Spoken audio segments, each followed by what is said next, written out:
Hello, Chris. Good Hi, to see Philip. you. Good seeing you as well. Let's talk about system in Schelling. Particularly, I'm interested in hearing what is his take on system, right? Because this is something that Kant is interested in. He has this whole architectonics going on. You have even kind of like a implied system in Aristotle, even though he never formalizes it, right? He just goes about in different domains. And then you have Hegel, which kind of like makes it more explicit with the systematic building. But and then you have later figures like Whitehead, who also think of systematicity as important. And he is one who thinks of ontology and metaphysics in philosophy as I think he even develops it something like he calls it organism, organicism Yep. in Whitehead, right? So kind of maybe a Schellingian moment sneaking its way into through analytic philosophy, right? So tell me, what does Schelling mean by system? It's interesting that you brought up Whitehead because many process philosophers, now I don't think Schelling's a process philosopher or a proto-process philosopher, but if you were to make a genealogy of process philosophy or process metaphysics from, let's say, Heraclitus onward, um, they throw in Schelling because, as you said very nicely, that Schelling's understanding of system um, for him, he has an organic understanding of it. Now, what does Hmm. that mean? I'm just throwing words out right now. Yeah. It means Throw that more for words him, at me. I need more words thrown at me. it means for him that system is the entirety of what one can philosophize in reality. It is deeply entwined in the world, but also deeply entwined in consciousness. Okay. So he has, let's say, multiple systems, but let's just start small and we'll work our way all the way up. In the beginning, his understanding of system was divided into two parts. The first part dealt with um, how the objective world reveals the subjective. Now, what does Hmm. that mean? It means this.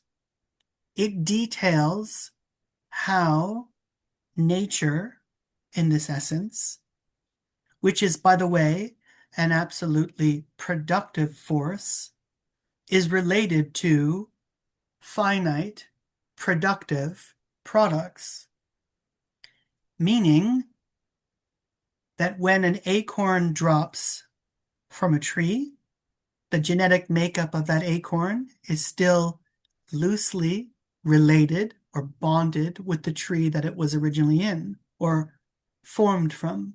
Hmm. And this is what he means by organic understanding of system and world, the world that forms between this tree, the soil, and the acorn that are closely interconnected.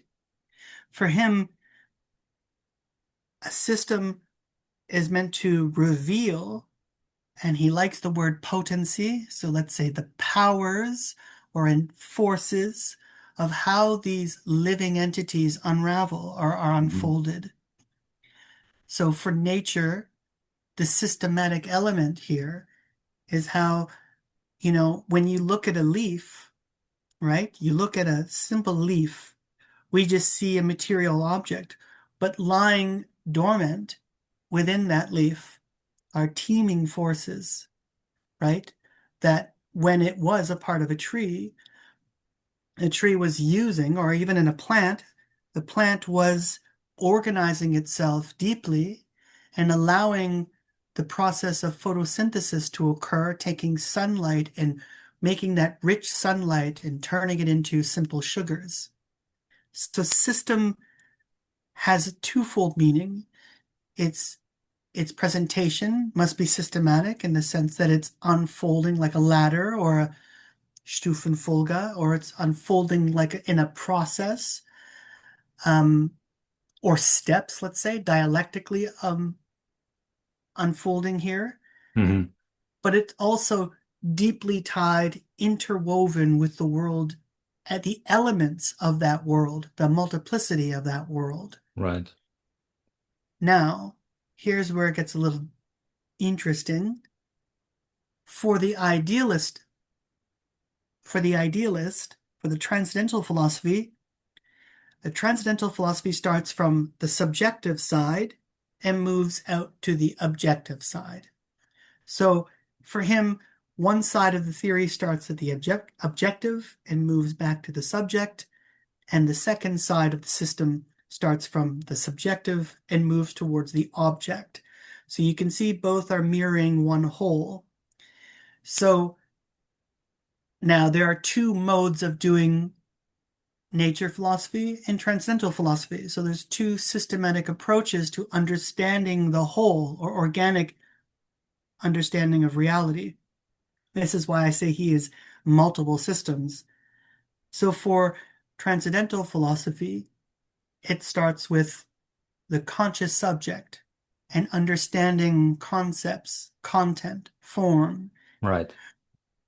what he calls um, uh, in, intellectual intuition or intuit, which for him is not unable, it's not able to grasp the whole of reality. This is not Descartes, you know, getting the clear and distinct ideas from the divine.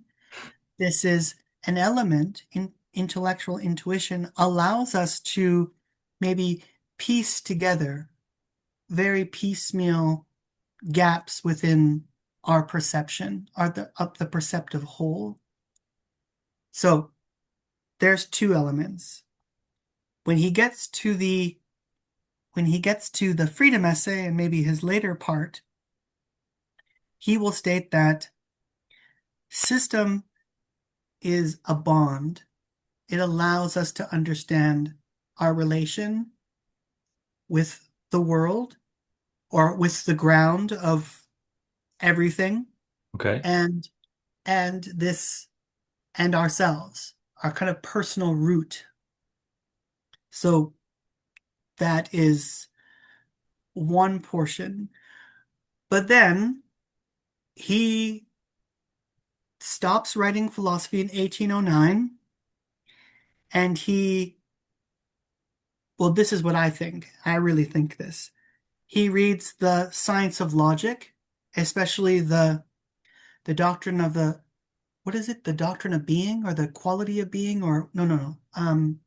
Well, the doctrine of being is the thing that encapsulates all of being. It includes quality, quantity, and measure of being. Exactly.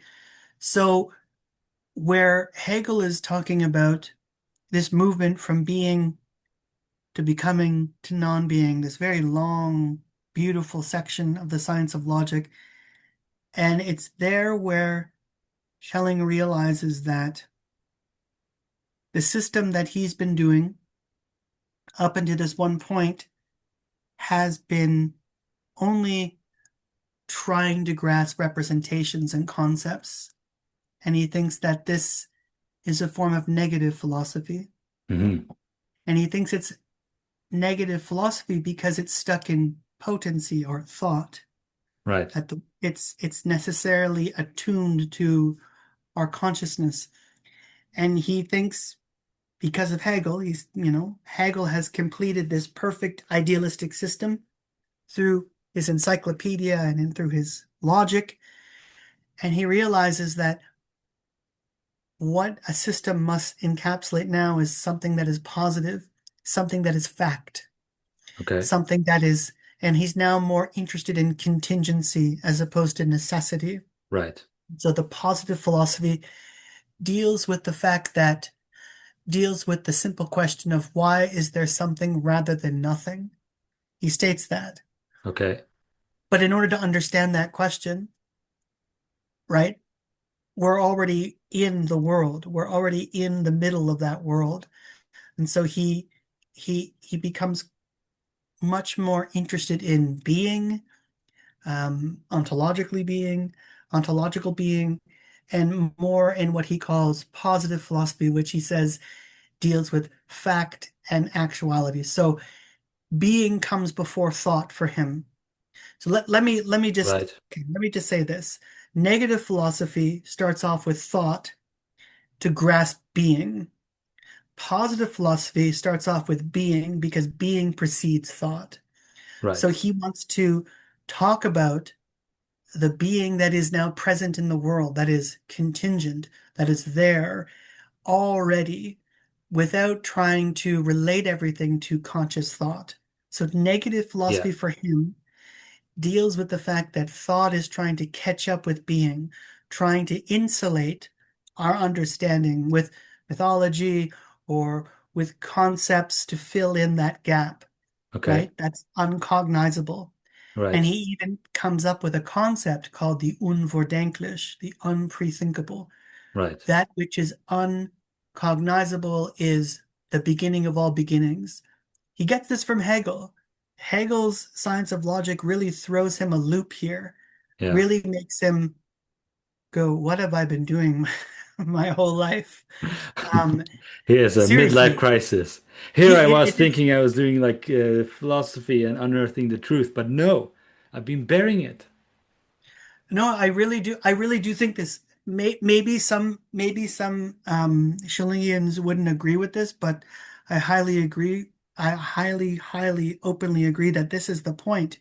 He's been running the ages of the world and incapable of completing it.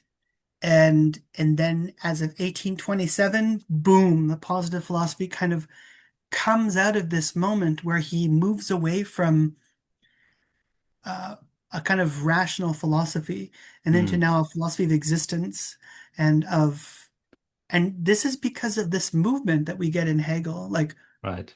what comes first, being or non-being, or the in-between. And he realizes Hegel's onto something here, but the but his criticism of Hegel, which I'm pretty sure most Hegelians will not like, is he states that he thinks that Hegel collapses the real in the ideal or makes all of reality into the concept.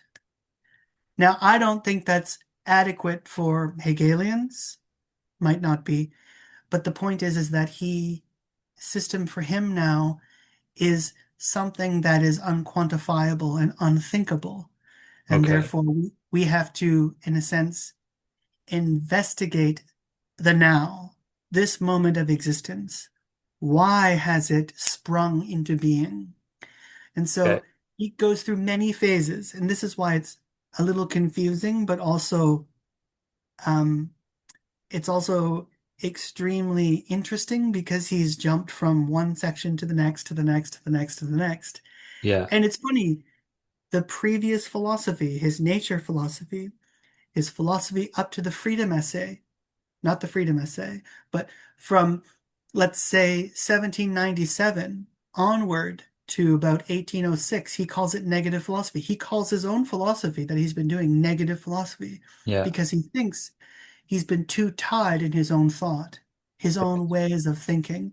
And he thinks the freedom essay onward is him emerging into the existing world, moving away from idealism and into um, realism, Hmm. into kind of an ontological realism.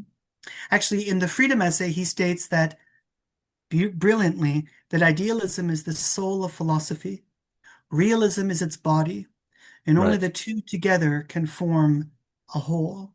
And Hmm. so now, for him, system and this point is a kind of idealist realism, which is a complete new evolution in his thought. Okay. I want to circle back to the term system.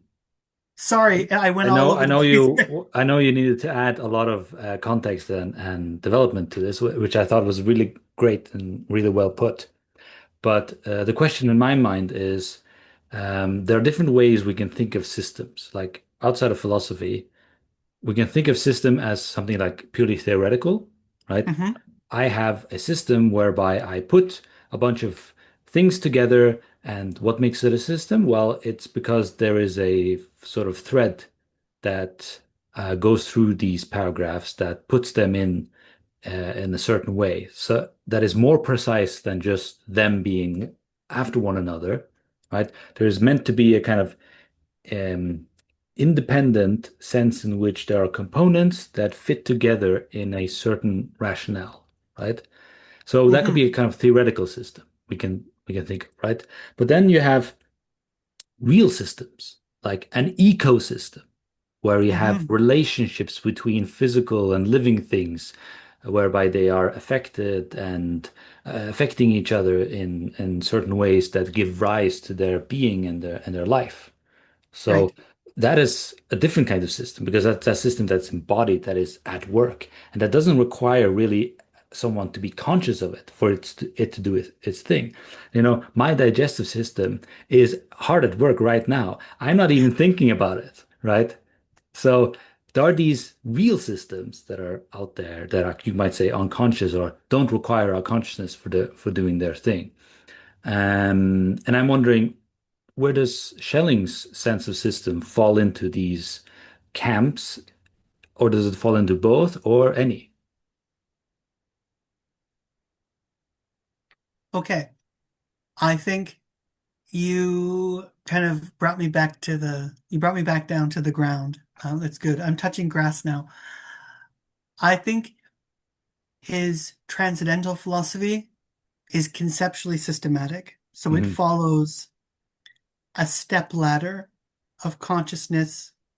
It's how, like, he'll say something really, really profound. Remember, this is the romantic Schelling. We think about a concept, and when you think about oh, well, it's blurred. When you think about the phone, which by the way has the freedom essay on my phone, um, that concept, which has content, right? Intuitive and cognitive content, when it's thought through us, we add our own element to the product. So Hmm. Schelling thinks that we add our own intuitive element to the product. It becomes our own idea. He thinks there's this kind of creative element to thinking. So system here in his transcendental philosophy is extremely theoretical, but it can also allow for bringing in the world. It's a conceptual scheme for us to think about our relation to the world. Let me say that. Yeah, I think the nature philosophy is, in a sense, trying to grasp systematically, let's say, the series of processes within nature, right. including the cosmos, how Yeah, it's unfolded. Let's assume the Big Bang, right? yeah, the big process. Right. So system is for nature philosophy is unraveling the productive element of all organic matter. Let's say all carbon-based life forms. Let's say Hmm. that. When we get to the freedom essay, system has a different element. System is bringing in everything into one reality. What does that mean? It means thinking the mythos behind, thinking the mythos in order to fill in a gap of our consciousness. So Okay. system here is everything. It's mythology. It's the Greek and Roman world. It's the Bible. It's it's the Kabbalah. It's the element of that. It's the Timaeus. It's all of these rigorous structures that are in line and able to fill in cognitive content for ourselves, for our being. Because what is a world? In the Heideggerian sense, a world is all of our elements of our thrownness, right? Our Hmm. being with others, our being in the world, right? So Yeah, here, system has a more organic understanding. Well, not organic. It has a more entwined element with everything, with the genesis of life, the origin of the fall, yeah, and even our own actions. Everything is system. Everything is part of um, part of reality. So system here means how reality is interwoven, bound together Okay. for ourselves, for consciousness, let's say. Yeah. So in that sense, it seems like it's both a real process and a theoretical framework. Yes, Yeah. The yes. two are kind of coming together in this text. Right. So we can think, we can think about the systematic conception of freedom, but in order to dig deeper, um, and unveil the concealed essence of freedom, we need more. We need to Hmm. extend our system into everything. We Right. need to extend our system into all areas of humanity, Yeah. right? Mythology, religion, um, ethics, Yeah. etc. But I then the think, question for me is, can a system do that? Doesn't the system, by its very nature or definition, restrict itself, right? It is something that is intentionally excluding something else. yes. Now, that's a really good question. It's really funny, Philip. You keep setting me up for more things, which is even really, really good. Your question that you just asked me is a question that Jacobi asked Schelling, because for Jacobi, any system really entails Spinozaism, entails metaphysics, Hmm. entails abstract thought, right? And he says systems lead to what he calls determinism. It leads to Right. these abstract systems that are unfolding, that are rigorous processes that make no room for freedom. And Schelling says, well, let's rethink our conception of system Exactly. in order to allow for freedom to emerge within the system. Now, Yeah. how do we do that? Well, we now need to have a new conception of system. Yeah. Well, he states here,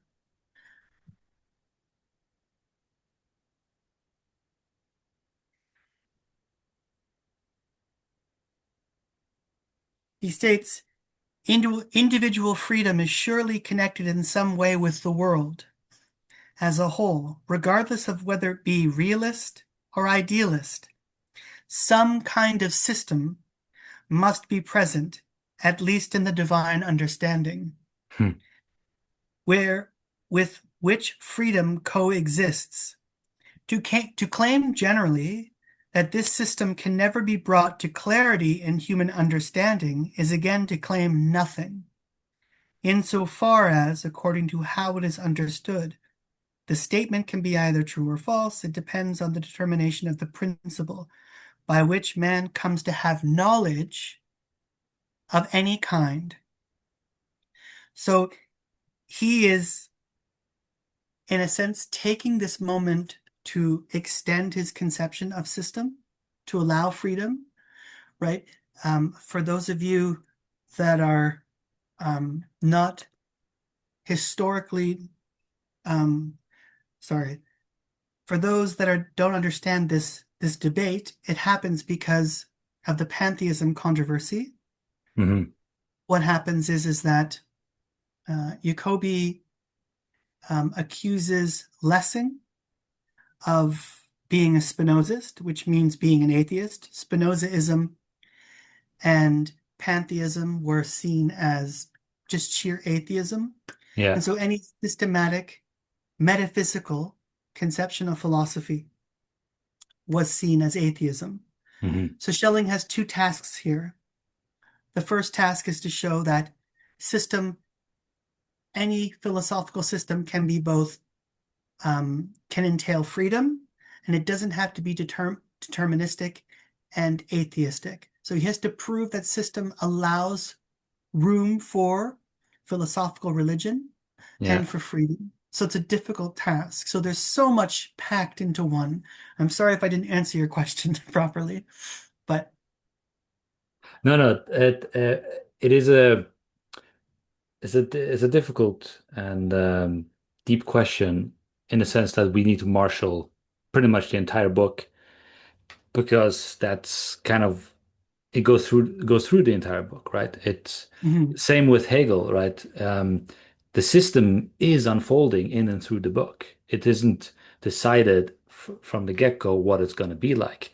We don't know what it's going to be like. It will be whatever thought turns out to be in the dialectical development.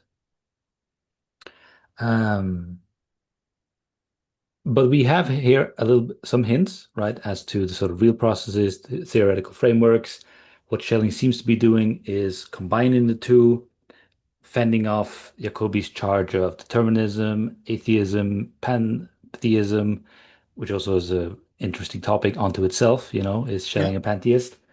Um, would you say that Schelling has a method?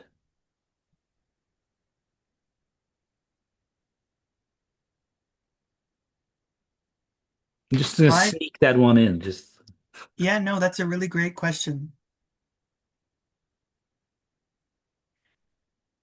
I do think he has a method. I think his method is always to intricately discuss what he calls the real and the ideal, the subjective and the objective.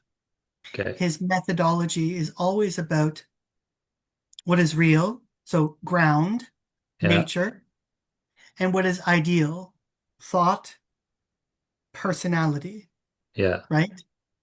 And how these two are tied together, mediated together, maybe connected together.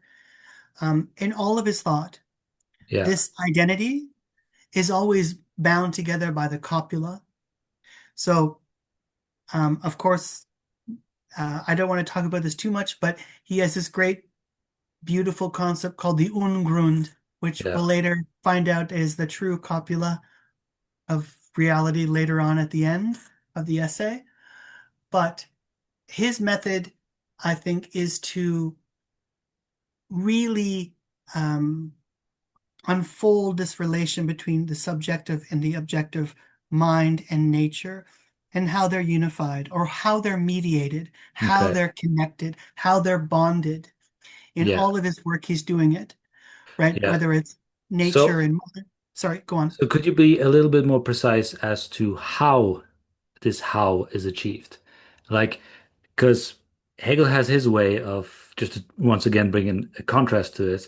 He has his way of sort of thinking pure thoughts, and you don't introduce anything else but whatever it is you're thinking before you, whatever, right? So there's a whole sort of set of constraints that are meant to limit Yes. you in a certain way, right? So you could say, well, that is Hegel's method, right? Does Schelling has a kind of method whereby he what he does in order to investigate these concepts and topics and themes, right? Is it that he is interdisciplinary, right? He brings in Bible, theodicy, and philosophy and art. Is that his sort of method whereby he kind of fuses a lot of things together, or is there something else? Wow, really great question. For the nature philosophy, he really fuses it with the history of science. Like, so if you read the Ideas for a Philosophy of Nature, his first text, 1797, which by the way, Goethe hated. He said it smelt foully Kantian. That's a hint to go read it. Yes. Um, it is Schelling trying to understand his philosophy of nature in terms of, the theories of galvanization, of electricity, of magnetization. And interesting, like his his system influenced people like Faraday later on and some other people that were reading him at the time. So yeah, his method in that instance is to think about how nature emerges and how we understand its processes through things like mathematics, chemistry, through these. That's one element. His method in the system of transcendental idealism as we talked about in a prior video, is how art mediates or brings together the subjective world, the world of Yeah. mind, and the world of nature, brings them together in genius, in the artwork, Yeah. right? The experience of that nature's unconscious power, affecting us through inspiration. That's a Mm. great example, Yeah. inspiration, of bringing the two together. In his later work, um, he uses reason. He thinks reason is both this theoretical, conceptual tool, but also um, is the very fabric of reality as well, too. Yeah. That's in his next work. Now that just sounds very abstract of what I'm saying, but let me just merge to the freedom essay. In the freedom essay, in order to show that we need to extend system further in order that it's not like Spinozaism or pantheism or atheism. He needs to show that system does make room for freedom. Yeah.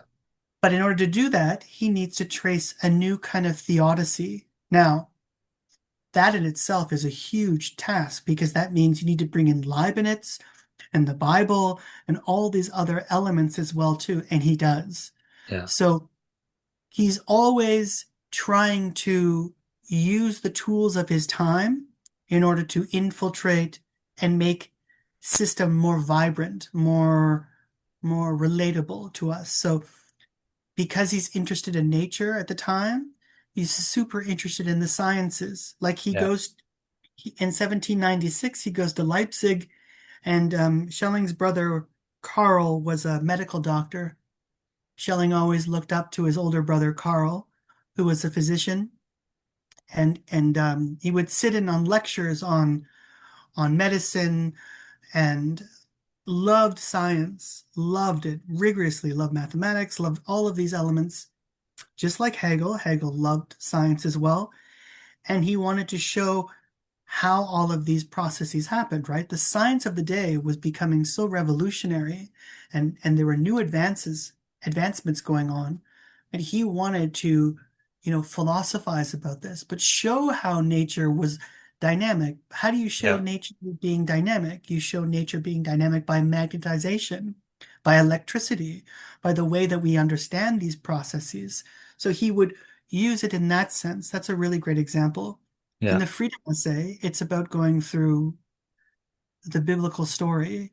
It's about Yeah. understanding our lineage, you know, as we talked about in a previous video. You know, why does the Greek world not have a conception of freedom? Or why does the Greek world not have a conception of free will? It has just fate and destiny. What happens in this gap between, Judeo-Christianity and the pagan world? I don't want to pick on the Greeks. I love the Greek world. So what happens at this time? So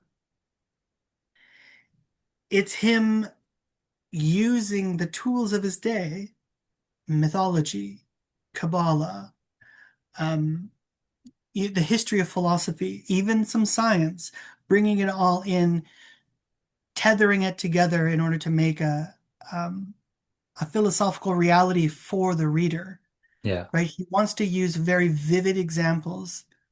Um, right? Just like Holderlin got lost in the they got lost in the Black Forest, and we're talking about poetry and Beethoven, and right? He wants vivid examples of how to talk about or how to conceptually think system, but Right. also make it practical as well too. It sounds to me like if we were to inscribe a motto for Schelling, it would be that philosophy is everywhere. It's in art, it's in empirical sciences, it's in mathematics, it's in the Bible. You just need to look, right? Yep, Would that be fair? I think that's fair too.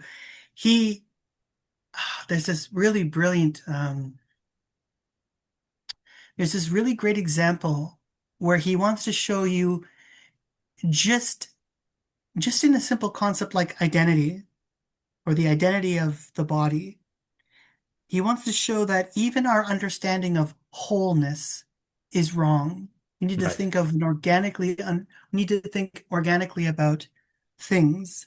And he gives this great example when he's talking about the principle of identity. Here we go. I'm talking about his method right now. Right. He says, think of your body. Your body is a whole, but each organ individually and unitarily works on its own for this whole, but each organ is individuated. Now, his example of this is think of when you get sick. When you get sick, you get a throat infection. When you have a throat infection, is your mouth sick? No. Is your ear sick? No. Is your body sick? No. You feel sick because of your throat. So the throat is this one element that is isolated, but within this whole, Hmm. right? But it's still an important element.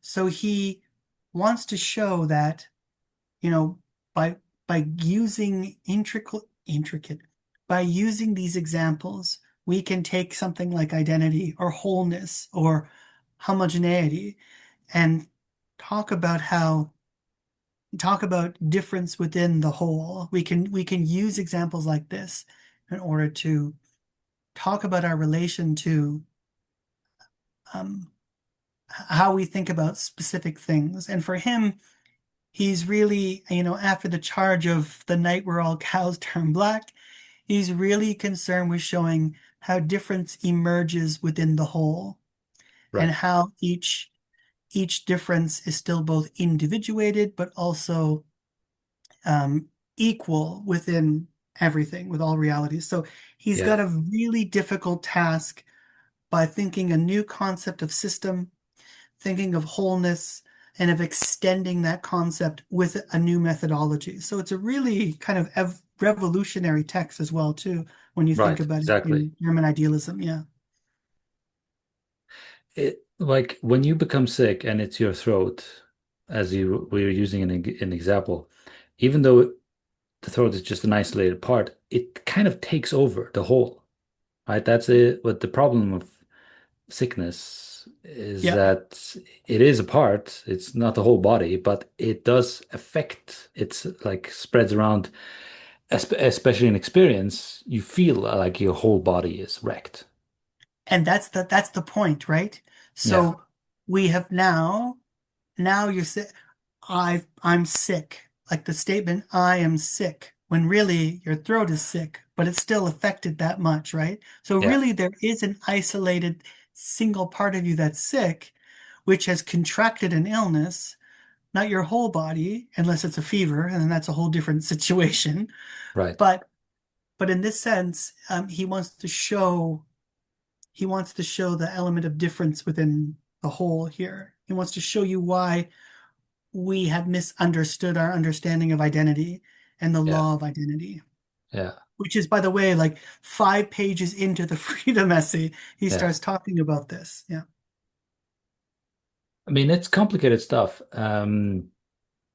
We live in a society where lots of complicated things are happening, like logistically, people are moving around, transportation, so on.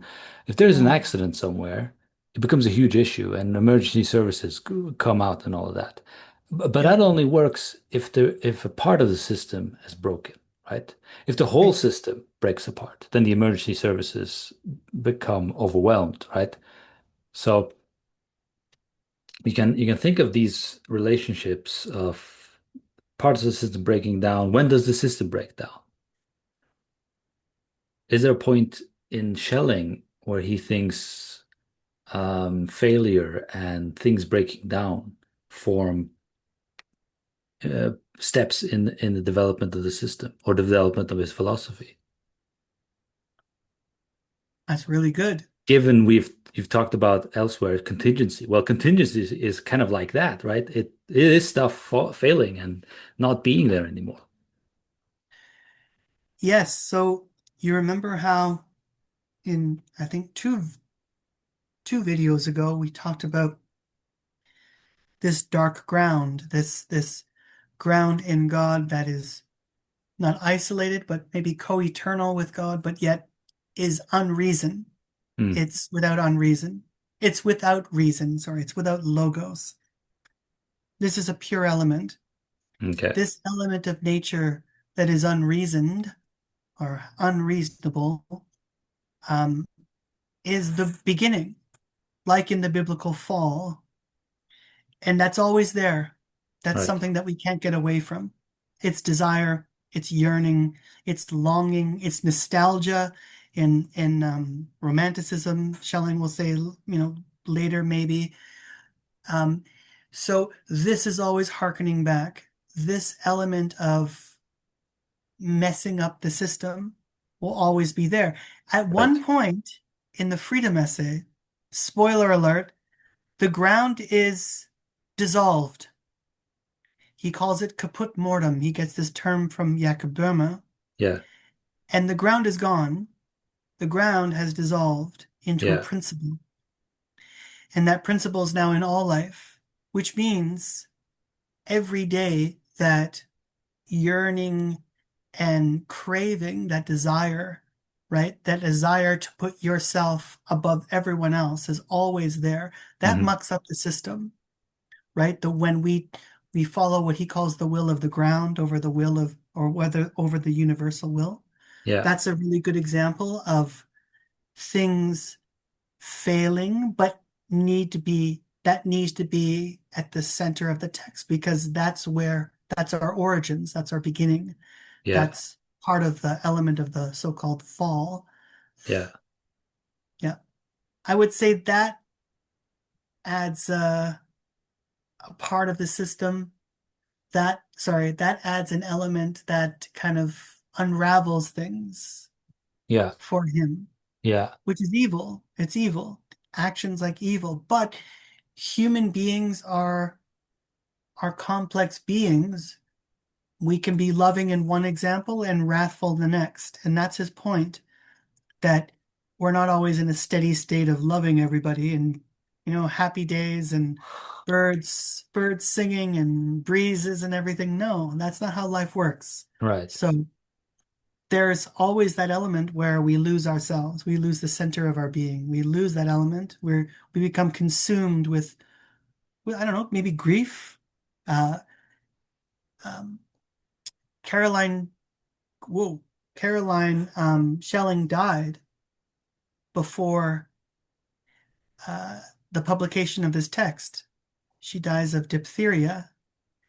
And at towards the end of the freedom essay, Schelling says really profoundly, you want to talk about something that blocks the system or adds a monkey wrench to the system? Death. Yeah. What is death? Right. Right? What is illness? Hmm. Illness and health, they're two opposites, but where does this illness come from? He Yeah. says we have a negative conception of illness and a negative conception of evil. Evil has its own being in a sense. It Right. takes over specific creatures. And so this is something that needs to be studied. So the fact that you contract an illness, the fact that beings die in themselves is something that needs to be worked out throughout the system. Why Right. does that even happen in the first place? So it's a real, it's a really massive text in Yeah. 70 pages. Failure can be revelatory, Yes, it can. right? And that is why tragedy is cathartic, because you get really to witness a powerful character, maybe even inspirational, who is goes through their fall because of their own devices, right? Through themselves. Um, Kierkegaard Kierkegaard says this beautiful line. He says, become the single individual you're always meant to be." What does that even mean? Become the being you're supposed to be? It means that every day is a struggle. Every day, I think he gets this from Schelling too. Every day is a struggle. Every day you become a new person, right? Everything starts all over again when you wake up in the morning, and there's forces all around you that entice or you know, make you want things or whatever. And there's a challenge. in everyday life, everyday struggle. So I Yes. think he's trying to map out that very mundane element of existence too, right? Yeah. You wake up, you got to go to work, you come home, you need dinner, you need to do this, you need to You got to do pay this your thing, bills. pay We're your all bills. living in our own version of the Groundhog Day. Absolutely. And that in itself is painful Yeah. when it's realized. Yeah. So how do you find meaning in that cycle? That's also another part of it as well too. By But doing death, philosophy. exactly. And death really becomes a or illness and death become this element at the end of the essay. But let me just say one thing, one other thing. There's this beautiful line where Schelling says, if you if you continue to follow this path of egoity, if you continue to be in this cycle of will, of cravings, of desire, he brings up Satan. He says you become, in a sense, a reversed God. You become the reverse God. You become someone that's, in a sense, a slave to your passions, a slave to your own desires. And you have no center, you have no ground anymore. You have just let the law of the ground or the will of the ground consume you, fill you completely. I think that's also a real struggle that many people will be facing. You want to be a good person, but temptations and just the pain of life go through things and mess Yeah. up our lives, right? There are a lot of sort of this kind of ties in with a lot of Eastern thinking and philosophies and Buddhism, where ego becomes kind of like a front and center problem. Right? And if we can successfully deal with the ego and desires and so on, then we can sort out most of the issues because that's the root of them, right? And you have like modern thinkers like Eckhart Tolle, who is um, using the ego as this target, right, to pin all the issues on that and trying to shift our gaze towards the eternal here and now, right? So, um, my point is that Schelling seems to be connecting with these other traditions as well, and that he's not limited to Aristotelian and Platonic um, categories.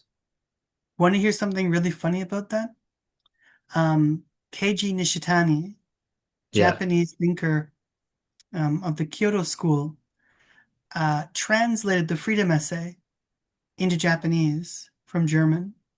He was profoundly Schellingian until he found Heidegger's thought, who he thought was just absolutely profound, and went to Japan and studied with Heidegger, like many other of the Kyoto School philosophers. But yes, Schelling is, at 13, he had mastered six ancient languages. He could read in biblical Hebrew, Aramaic, he could read in, philosophical Wunderkind. yeah, he was a Wunderkind for sure, Yeah, absolutely. And so, yes, he also read the Bhagavad Gita. So he yeah. read the Gita. We know that the Schlegel brothers had translated some of the Gita. So even Hegel would have been able to read Indian texts as well. Um, Schopenhauer as well, too. So, yeah, he's completely, immersed in multiple traditions and inspired by multiple Yeah, traditions. He sees why we need both, in the ages of the world, he says you can't just be a Christian by yourself. You need the roots, the ground of Christianity, which is in Judaism. So we can't just throw away the Torah. The Torah is necessary. It's part of it, gives us the law of reality. And then Christianity comes along and also adds in the ethical element. So he sees a lot in many things. In the later Schelling, he sees things in Confucianism and Taoism and yeah. Buddhism and yeah, Once again, forming part of the multi interdisciplinary approach or methodology of Schelling. Chris, this is awesome. I'm gonna rope us in there. Thank you very much for this. This has been really interesting. Thank, thank you for having me.